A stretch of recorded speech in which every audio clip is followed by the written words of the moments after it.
March மாதம் முக்கியமான சில பெயர்ச்சிகள், வாழ்க்கையை தீர்மானிக்கக்கூடிய, தலையெழுத்தை தீர்மானிக்கக்கூடிய சனி பெயர்ச்சி இந்த மார்ச் மாதத்தில் தான். எப்படி ஒரு சம்பவம் உலகத்தையே திரும்பி பார்க்க வைக்கதோ, எப்படி ஒரு நிகழ்ச்சி ஊரையே திரும்ப பார்க்க வைக்கதோ, அதை போல உங்கள் வாழ்க்கையை அனைவரையும் திரும்பி பார்க்க வைக்கக்கூடிய ஒரு முக்கியமான நிகழ்வு இந்த மார்ச் மாதத்தில். இந்த மார்ச் மாத சனிப்பெயர்ச்சியால் பலருக்கு சாதகமும் வெகு சிலருக்கு பாதகமாகவும் அமைகிறது. யாருக்கு பாதகம், யாருக்கு சாதகம், மார்ச் மாத ராசி பலன் உள்ளே முழு விவரமாக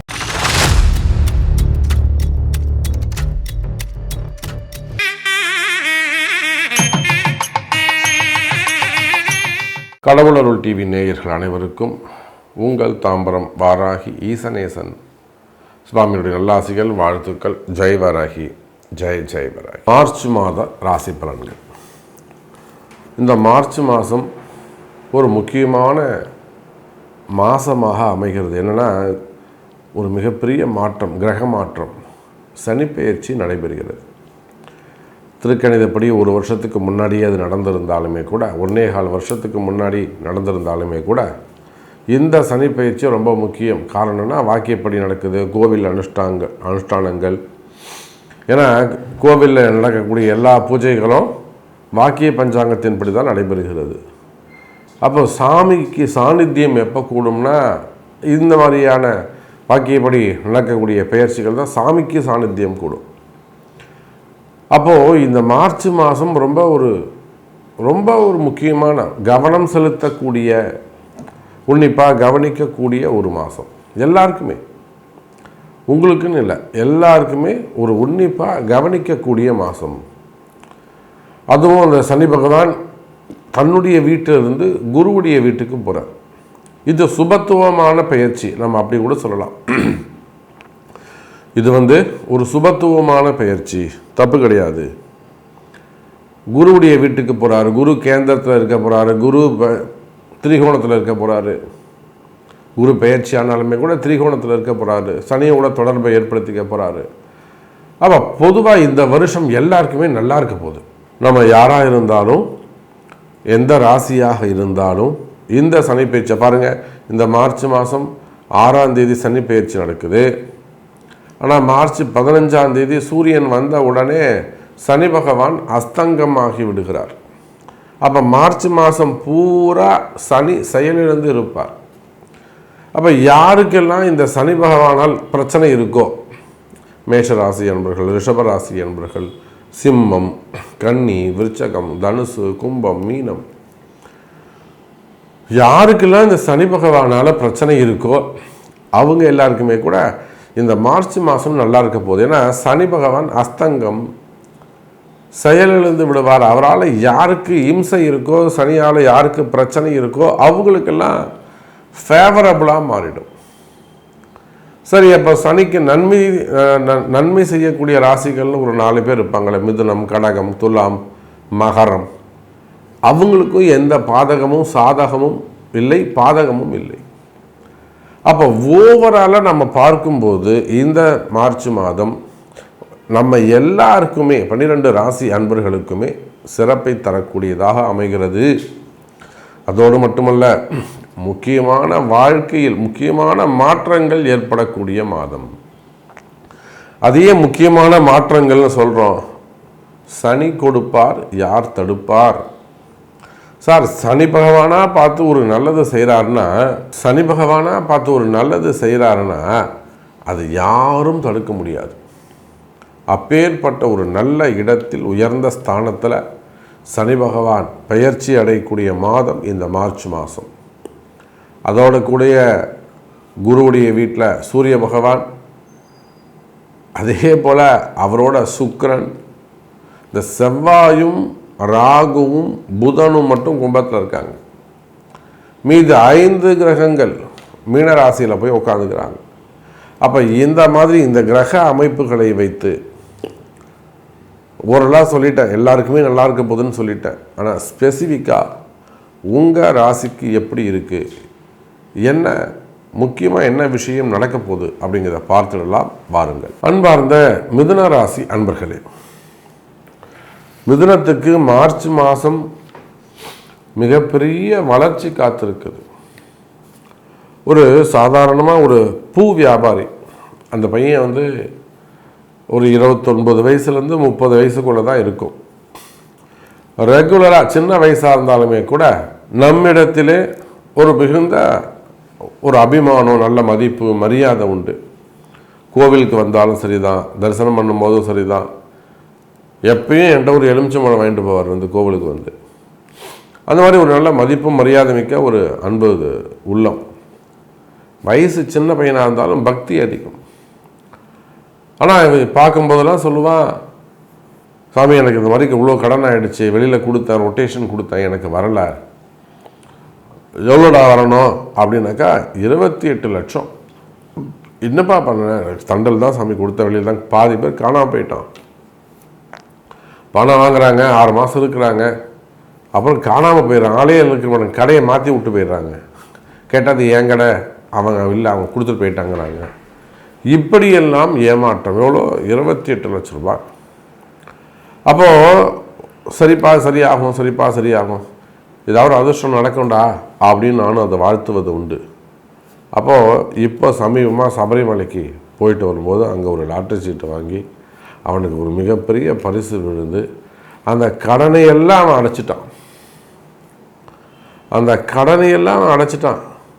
எப்படி அவன் ஒரு தாம்பூலத்தோடு பார்த்து ஒரு சந்தோஷமாக மகிழ்ச்சியாக, சாமி அது நீங்கள் சும்மா எனக்கு ஒரு வாழ்த்துவீங்க, நீங்கள் சொல்லும்போது கூட நான் நம்பலை, சரியாயிடும்பா சரியாயிடும்பான்னு. ஆனால் அந்த வார்த்தை ஜெயிச்சிடுது.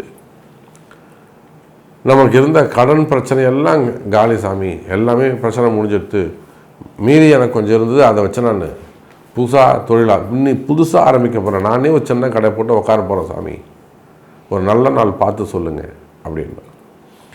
அப்போது இதை போல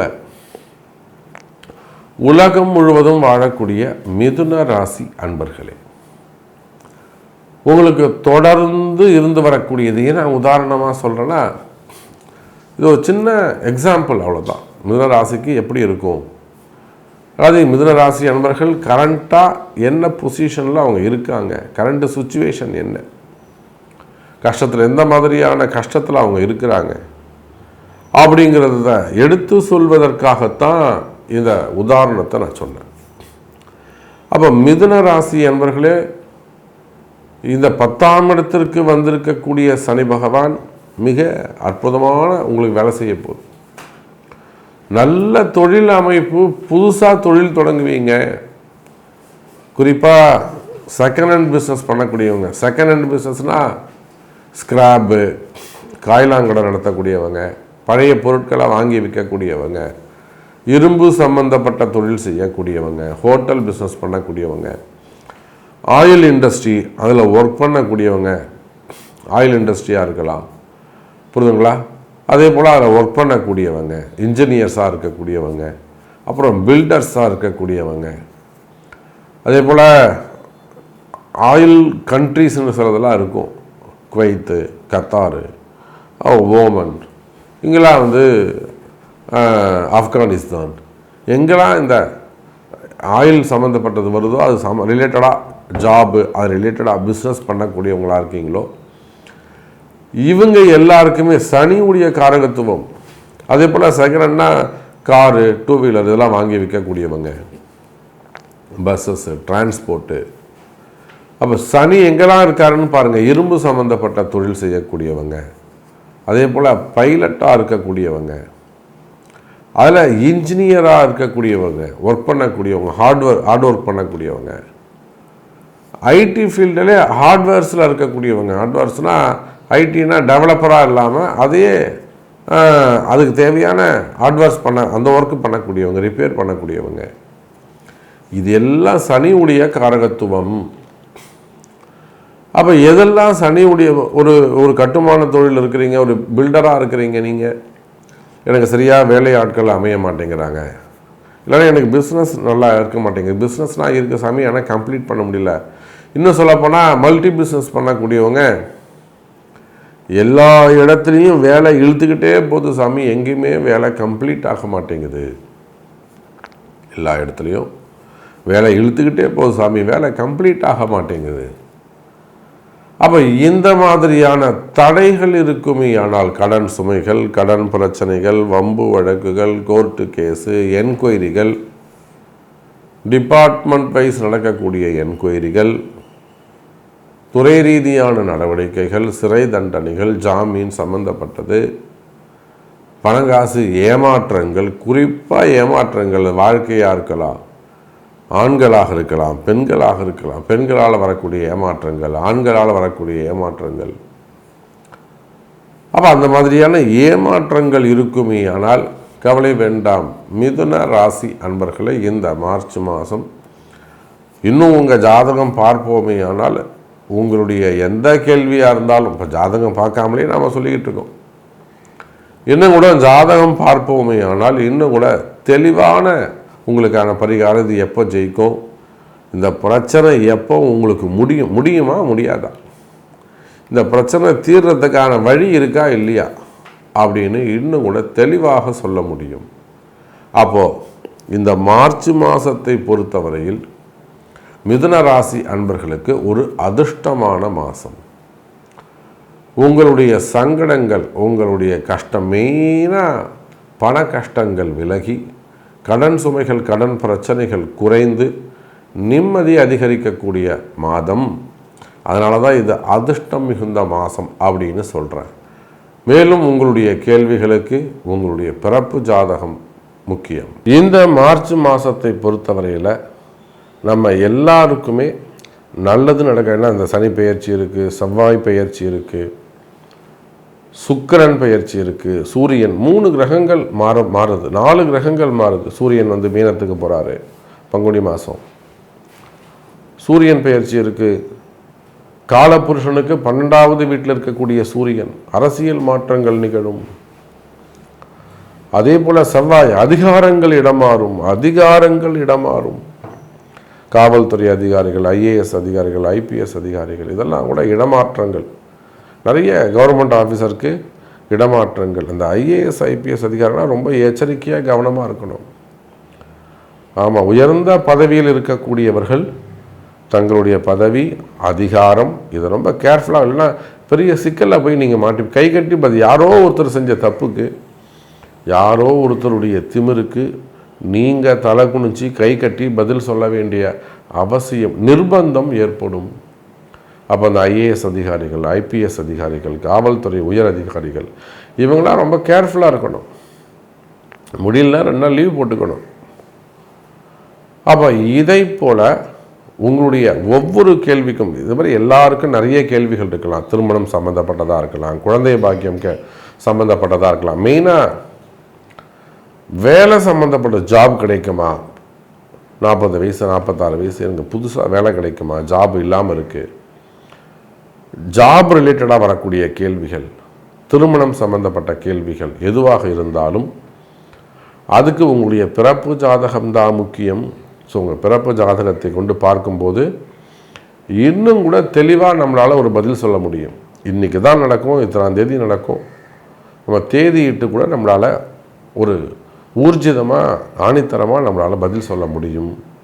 அதுக்கான பரிகாரங்கள் காண முடியும். அந்த பரிகாரங்கள்லாம் செய்யும்போது தான் அந்த கெட்ட நேரங்கள்லாம் விலகி நல்ல நேரங்கள் ஆரம்பித்து தெய்வ அனுகூலத்தோடு வாழ்வாங்கு வாழ முடியும் என்பதை தெரிவித்துக்கொண்டு மீண்டும் ஒரு அற்புதமான பதிவில் உங்களை சந்திக்கிறேன். நமச்சிவாயம். ஜெய் வராகி. கடவுள் அருள் டிவியை பார்த்தமைக்கு நன்றிகள். மேலும் இது போன்ற தகவல்களை தெரிந்து கொள்ள கடவுள் அருள் டிவியை சப்ஸ்கிரைப் செய்யுங்கள். மறக்காமல் பெல் ஐக்கானை கிளிக் செய்யுங்கள்.